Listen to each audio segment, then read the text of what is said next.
আসসালামু আলাইকুম। আশা করি সবাই ভালো আছেন, আমিও ভালো আছি। আজকে আমরা আছি লালখান বাজারে অবস্থিত মেজানহালে আয়ুন রেস্টুরেন্ট। সকাল থেকে বিভিন্ন কাজ শেষ করে লালখান বাজারে যখন আমরা তখন চিন্তা করলাম আজকের দুপুরের খাবারটা মেজানহালে আয়ুন এখানে সেরে ফেলি। গরুর মাংস চট্টগ্রামবাসীর কাছে এতটাই প্রিয়, কোরবানির পরপরও দেখুন আপনারা চারদিকে গরুর মাংস খাওয়ার জন্যই তারা এই রেস্টুরেন্টে আসছে। আমরা অর্ডার করি মেজান্না খিচুড়ি মিল, যার প্রাইস ছিল পার প্লেট 280 টাকা করে। খুবই সিম্পলভাবে মেজবানের খুবই পরিচিত কিছু ডায়লগ নিয়ে, চিত্র নিয়ে তাদের সুন্দর এই ইন্টেরিয়র। আমাদের সামনে হাজির হলো মেজান্না খিচুড়ি মিল। প্লেটারটা দেখতে অসাধারণ, কিন্তু দেখতে অসাধারণ হলে কিছুই হবে না, খেতে কেমন তা আপনাদের সাথে শেয়ার করব কিছুক্ষণের মধ্যে।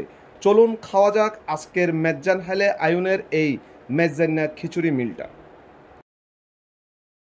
রাইসটা খুব বেশি ঝরঝরা না, আসলে খিচুড়ি যে ধরনের হয় ঠিক তেমনই।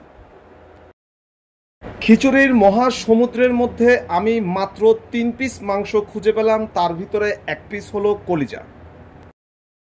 ঘটনা বুঝতে না পেরে ওখানের ওয়েটার ভাইকে ডাক দিয়ে জিজ্ঞেস করলাম আসলে আপনাদের এই প্লেটারের মাংস ক পিস থাকে। তিনি বলল 3 পিসই থাকে।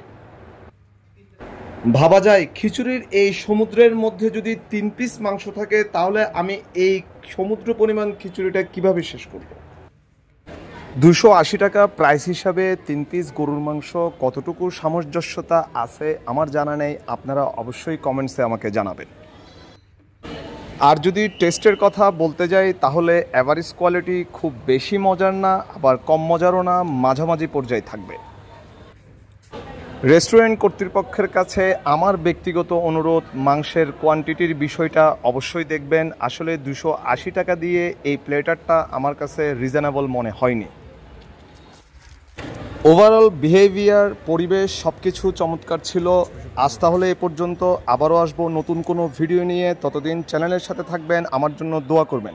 ফেসবুক থেকে দেখলে ফলো দিবেন, ইউটিউব থেকে দেখলে সাবস্ক্রাইব করবেন। আসসালামু আলাইকুম।